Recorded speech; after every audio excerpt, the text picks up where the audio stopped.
Profesa Neema, wizara yetu ya habari, sanaa, michezo na utamaduni, huu ni mwezi wangu wa 3 wa kuwa waziri. Mpango wangu nikimaliza mwaka mmoja, kama Watanzania hamtaona mabadiliko ya ile wizara, mimi najiuzuru mwenyewe. Lakini na mpango ndani ya mwaka mmoja, nataka wafanyakazi wa wizara ya fedha waombe uhamisho kutoka utumishi wahamie wizara ya habari, michezo, sanaa na utamaduni. Hii ndio wizara ya kula bata. Hii ndio wizara ya kuondoa stress kwa Watanzania. Hii ndio wizara ya kutengeneza ajira za uhakika na kila anayefanya anafurahia kazi yake. Tumeanza na Drogba, watu hawakuamini.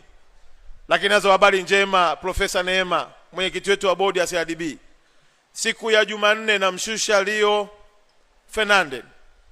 Anakuja hapa akiwa ni captain wa England na mchezaji mahiri wa timu ya Manchester. Tutakuwa na tua naye moja nzuri ambayo haijawahi kutokea.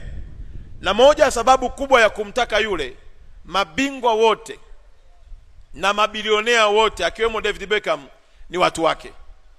Sasa msinionee hivi Makonda anavyopenya. Hivyo mimi naenda duniani kimya kimya kwa maelekezo ya Daktari Samia Suluhu Hassan. Na juzi wakati naongea naye akaniambia amealikwa na Ronaldo. Nikamwambia mwambie Ronaldo basi kwamba kuna nchi inaitwa Tanzania. Alipomwambia Ronaldo akamwambia mambo yakikaa vizuri, baada ya haya mambo yanayoendelea, nitaikanyaga ardhi ya Tanzania kwa heshima ya Daktari Samia Suluhu Hassan. Kwa CRDB mkiwa wadau wakubwa na wizara yetu ya maliasili na utalii, tunataka tufungue milango yote ya kuifanya Tanzania ifikike kama ambavyo Daktari Samia Suluhu Hassan ametuelekeza. Jamani, kukaa na kuongea na watu wenye hela kuna raha yake, si ndio?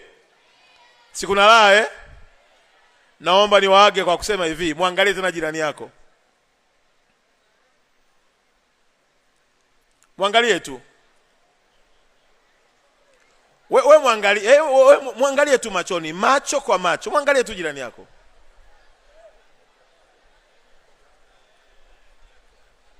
Kuna kitu unakiona hapo? Muangalie tu.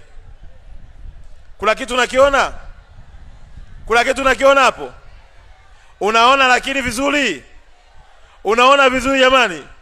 Haya, nishakuachia connection hiyo. Asanteni sana.